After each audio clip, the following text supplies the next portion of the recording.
Hi, this is Elias, and I'm coming at you again with another question that came in from Reddit on the C# subreddit. The question reads, does for each item file and get item files execute method every iteration, or does it cache its result? Fantastic question. So, generally, what we're trying to answer is if we call a function in our for each loop, so in our iterator, in our for each loop here, we call a function, do we execute this method every single iteration, or are we caching this result? Well, to put this to the test, I decided to create 4 examples. Example number 1 here is called printfiles1. If we look at the code, all we're doing here is first getting the files in the current directory. So this get directory.get files returns us an array of strings. We're storing that in a local variable. Then we iterate over that local variable and print it out to the console. Now we have printfiles2, which instead of creating this local variable, we're just calling system.io.directory.get files right inside of our for each loop. So we skip over this temporary caching. To complete the example, I wanted to compare this to just a standard for loop. So I've created this third version called printfiles3, and you can see we're doing just var I equals 0, I is less than files.length, I++. And then finally, in our fourth example, I'm printing out a list, but in this case, our getItems method returns an IEnumerable of string. So we're going to see what the differences are between these 4 approaches. So let's run our console app, and we can see that printfiles1, printfiles2, and printfiles3 return the right result, and printlist result prints out 1, 2, and 3, which is the result of our get files. So we can see just by running this, it looks like we're caching the result. Why don't we do my favorite thing in the whole world and pull out the intermediate language and see exactly what's going on? So we're going to use JetBrains.peek once again. I'll provide a link to that in the video description down here. This is a great disassembly tool. You can use it to explore basically any .NET assembly. But let's take a look specifically at getfiles1. So in printfiles1, there's a lot that looks like that's going on here, but let me just walk you through this. So right at the very beginning, we declare 4 local variables. 2 of type string array, 1 of type int32, and 1 of type string, and it's just called file. Now isn't this interesting? We've got an int32 in here. So what's going on in here? Well, first thing we're doing is we load the string period onto the stack. We push that onto the stack, and then we call system.io.directory.get files. And then we store the result of that in our first local variable v0. This is our first array. So look at that. We haven't even gotten anywhere near the loop, and we're already storing the result of those of this method call. Then we load the reference to our array and store it in v1, which is actually the reference to the files array that we'll be iterating over. Then we actually get into our loop. So we get into our loop, and what happens in our loop here? So at the beginning of our loop, what we do is, first off, we load up our array into the top of as the top element of our stack, and then right after that, we have this v2, which was our current index in the array, which we start out at 0. And then we call loadElement.ref, which is how we load a specific element in an array, this v1, at index v2. This goes to the top of the stack. And then with this store local 3, we're storing the result of this load element into the string file. And then we load up that value and call our console.write line. So then what happens down here? Down here, what we do is we load our second local value, which is this v2, our current index, onto the stack, and we add 1 to it. Then what happens? We store the value back into v2, and then here we go. We load up our array onto the stack again.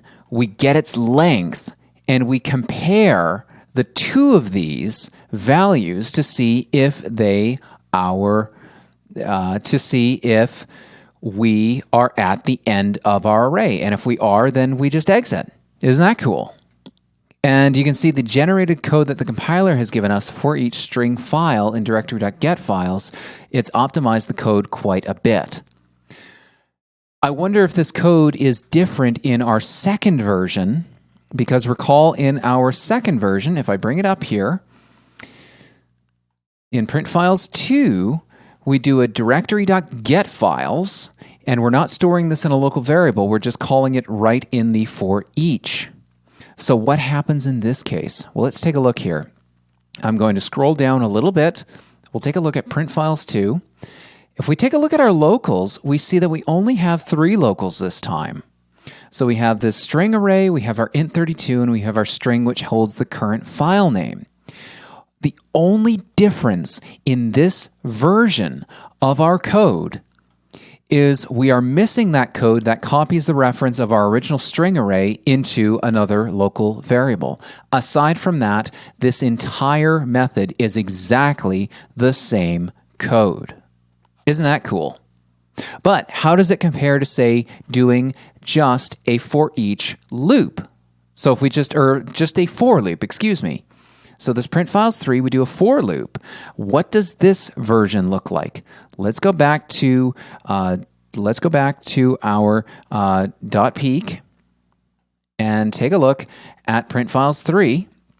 And we see that this code, it's a little bit different in this case. We're still calling and caching the result of get files in a local array reference, but now we've got this v3, this bool, which is interesting. And so what we're doing here is, let's see, so we're still doing basically the same thing. We store local, we load local, store, we're doing our write out to the console, we're loading element from the array, and then we're going down here, going further down here, incrementing our current index in the array, seeing if the two values are see how the two values compare, and if we're not yet at the end of the array, then we branch up and repeat at the top of the loop. So isn't that cool?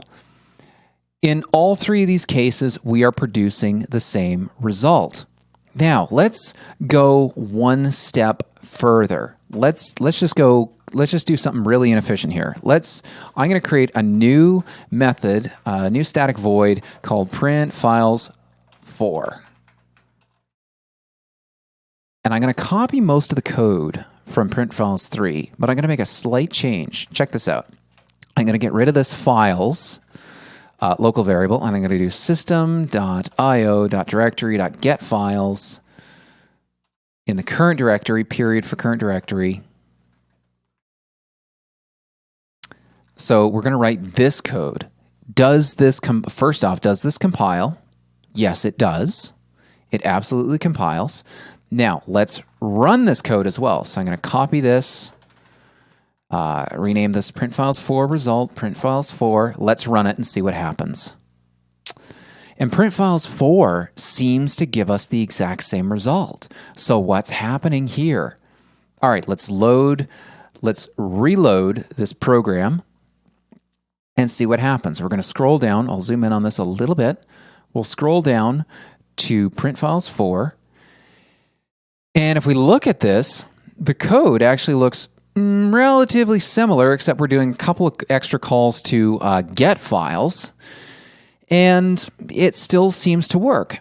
Now, it's possible that if the amount of files that are in that directory are changing between this initial get files and the each time we're doing get files, basically through each loop of our array, we could get into some trouble, but this code should work. I wouldn't recommend it though. Finally, let's look at print list, where we're dealing with an IEnumerable, because up until this point we've dealt with arrays. Let's deal with something that uses the IEnumerable interface like a list. So in this case, let me just reintroduce this method here. So print list is going to iterate over what's returned by getItems. And getItems is returning an IEnumerable of string. Now, list of string can be cast to IEnumerable of string. list of string implements the IEnumerable generic interface. And then we do our console.writeLine. So what does this code look like? Well, in this case, we have two local variables. We have an IEnumerator of type string, and we have a string. So not really a whole lot going on. At the very start of this method, though, check it out. We call getItems and then getEnumerator. And then once we've done that, we store that reference in the variable v0. And then when we get into our loop, all we're doing is calling getNext on the next value to get the next value of that IEnumerable, print that out to the console, and then we call moveNext. And if it's true, and or in other words, we still have items, we branch up to the top here, and if it's false, we fall out, do our finally, where we dispose of our IEnumerable, and we're done.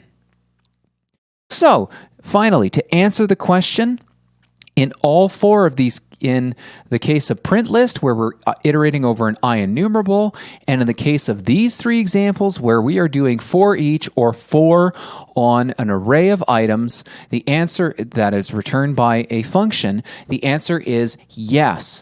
.NET, when the .NET compiler runs, the C# compiler runs, it is going to write code that, before the loop even runs, basically stores either the array or a copy of the iterator in a local variable and will iterate over that instead of calling the function 5 or 10 or how many items are in that collection.